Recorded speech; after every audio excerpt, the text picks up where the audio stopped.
Pink Lady. Kononnya gelaran maknyah kelas pertama. 65% daripada 8,000 Pink Lady di negara ini memiliki sekurang-kurangnya diploma atau ijazah. Namun kerana tiada pilihan lain, ada yang terpaksa melacur menjadi pekerja seks. Nik Suryani Megat Draman mendekati Pink Lady.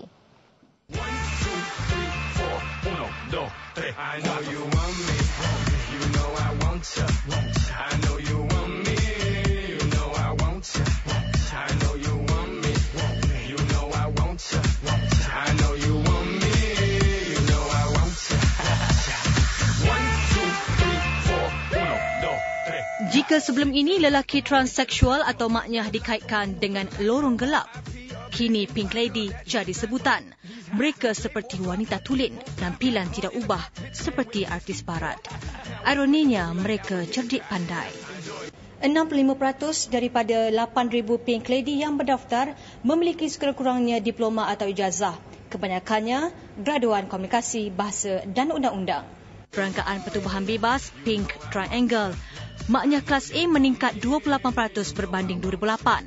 Angka mungkin bertambah jika yang masih di IPT diambil kira. Saya pun kategori maknyah senior kat Malaysia ni sebab ramai di bawah saya tu kebanyakannya baru lepasan daripada UTM, UM kan. Jurusan-jurusan yang mereka ambil selama 4 tahun, 5 tahun tu begitu mencabar bagi mereka untuk mempelajarinya selama berada di college. Tetapi setelah keluar daripada college tu, dapat graduate semuanya kan, untuk mendapatkan kerja amatlah payah. Namun kerana keterampilan mereka, ia bukan jaminan untuk dapat kerja. Kenapa tidak memberikan sedikit ruang untuk kaum kita orang untuk membuktikan bahawa walaupun kita maknyah, kita boleh sumbangkan sesuatu untuk negara.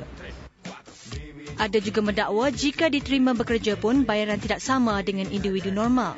Because some firm doesn't want her to appear as a woman. They start saying, look, your birth cert say you're a male. Your identification card say you're a male. They go back to that. They don't go back to what she can do to the company, what her ability. Kalau dia ada 5-10 distinction pun dalam dia punya degree, macam tak ada makna. Pernah terlintas di fikiran manis yang pernah menjadi setiausaha sulit kepada pengarah urusan sebuah syarikat GLC sampai bila dia mahu terjebak dalam kancah ini. I don't want to take that choice. So I'm trying my level best to get out from the picture and try to do something else with my own skill, with my own ability, rather than go to the street. Because dekat street pun is a hard work. Maybe orang kata, oh, sex is a good, you got funds, can you get excited. But after 5 customers, 5 clients, how do you feel? After 10, after 20, it's become something that is so hard. Nik Suryani Megat Draman untuk TV3. Assalamualaikum warahmatullahi wabarakatuh dan salam sejahtera. Kerana berketerampilan lembut, mereka dibuang kerja. Buktinya lebih 80% daripada 1,000 aduan di rekod pertubuhan bebas Pink Triangle membabitkan kes dipecat tanpa alasan jelas. Sebahagian besarnya golongan profesional. Ikuti bahagian kedua laporan khas Nik Suryani Megat Draman mengenai Pink Lady. Jika semalam saya membongkar realiti kehidupan sebenar maknyah kelas pertama ataupun Pink Lady, 65% daripada 8,000 Pink Lady di negara ini memiliki sekurang-kurangnya diploma atau ijazah. Namun ia tidak menjamin kehidupan yang sempurna kerana tiada pilihan, akhirnya menjadi pekerja seks. Bagi Irin, mengabdikan diri 4 tahun sebagai pekerja seks bukanlah sesuatu menyeronokkan. Pelanggan akan bawa kita ke satu tempat, hotel ataupun ke rumah dia. Tapi apabila kita ikut, kita akan ditinggalkan ataupun dibogel ataupun dipukul. Dari aspek kelulusan dan kemahiran, mereka ada kelebihan. Anehnya, angka dipecat juga tinggi dan sebahagian besarnya membabitkan golongan profesional seperti pensyarah institusi pengajian tinggi, pengurus komunikasi dan korporat serta pengamal undang-undang. Bagi Lin, bekas pensyarah bahasa Inggeris di sebuah IPT, tiada sahsiah diri menyebabkan haknya dinafikan. Kita tidak pernah meminta untuk menjadi transseksual. Kita tidak pernah juga mempengaruhi orang lain untuk menjadi transseksual. Malah sepanjang tempoh perkhidmatan, dia menerima lebih 5 sijil kepujian. Tahap kecemerlangan pelajar juga meningkat 20% berbanding tahun sebelumnya. Namun 2008 dia dipecat. Kalau saya ditamatkan perkhidmatan oleh kerana contohnya saya ada kes pencabulan pelajar ataupun mencuri ataupun mengambil rasuah sebagai contohnya, dan ada rekod jenayah polis, saya boleh mengundurkan sendiri secara terhormat. Senasib dengannya Manis, bekas setiausaha sulit pengarah urusan sebuah syarikat berkaitan kerajaan. She has been a clerk with that firm for about 10 years, but due to her feminine appearance, the boss said that you can't get promoted because I don't think you have any leadership skills. Ingin melupakan cerita lama, dia berpendapat sudah tiba masanya pihak berwajib merumuskan sesuatu secara bersyarat.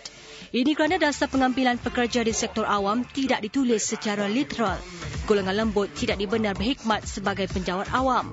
Ada banyak pelajar-pelajar ataupun golongan-golongan maknya yang sedang berada di universiti sekarang ini, yang nanti dalam 2-3 tahun akan grad ataupun konvo dan mereka akan mencari pekerjaan. Seandainya diberi peluang, beberapa aspek perlu dikaji, meliputi tawaran gaji setimpal, imej dan pewatakan individu serta kemudahan asas mencakupi perkongsian tandas. Tekad ingin berubah dan kembali ke pangkal jalan, mengisi bahagian akhir laporan khas Pink Lady esok. Nik Suryani Megadraman, TV3.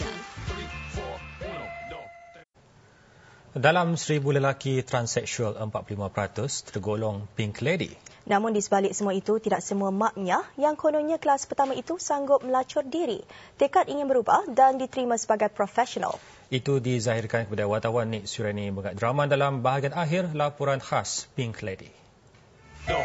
Pepper Doll, Queen of the Queen dan kisah sejanda. Itu antara karakter popular lelaki transseksual yang nyata tidak semua maknya ingin terus kekal sebegitu. Bagi Mak Yam, kerana ikut kawan, dia menukar jantinanya.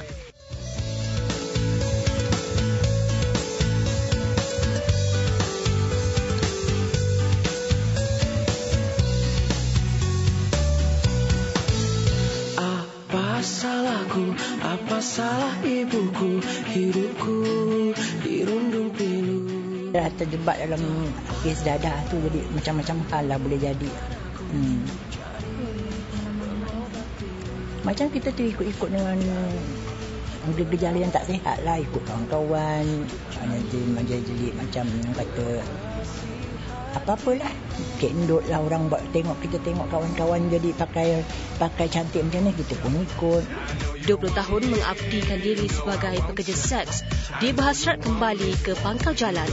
Setiap petang, Mak Yam meluangkan masa hampir sejam mentelaah tafsir Al-Quran di samping mengikuti kelas agama. Saya dulu kata sesat, memang bodoh, tak tahu apa-apa. Masa tak ada bimbingan, bukan tak ada bimbingan lah kan. Degil ikut naluri jiwa sendiri, tak ada bimbingan. Tapi cuma ada sikit-sikit pesanan apa yang mak bapak saya ajar, begini tak boleh, ini boleh, apa tak boleh kan. Bila dah sampai ke peringkat yang berubah-berubah kan, sampai saya teringat ini, saya tahu pangkal jalan balik.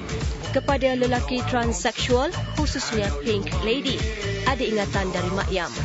Kita tak bolehlah bawa sifat-sifat yang macam masa kita jadi di jalanan dulu, kita bawa ke masyarakat kampung macam tu. Orang dia kan pandang serong kan. Pun begitu, apa yang dialami Mak Yam turut dirasai kebanyakan Pink Lady. Fasa peralihan akibat pertambahan usia menyebabkan adanya tekad untuk berubah. Pastinya golongan ini turut sedar mereka tidak boleh selamanya terus hidup dalam kepura-puraan. Golongan transseksual diberikan peluang, kita harus melihat daripada sudut positifnya, di mana kita meletakkan mereka, setiap golongan transseksual ini pun patut berada di bawah peraturan-peraturan pekerja secara umumnya. Kita ada Employment Act, di mana kita tidak boleh, contohnya yang paling utama kita, contohnya apabila kita bekerja dengan pihak awam, pihak kerajaan, contohnya awam ya, kita hendaklah menjaga nama baik. Laporan Nik Suryani Megadraman, TV3.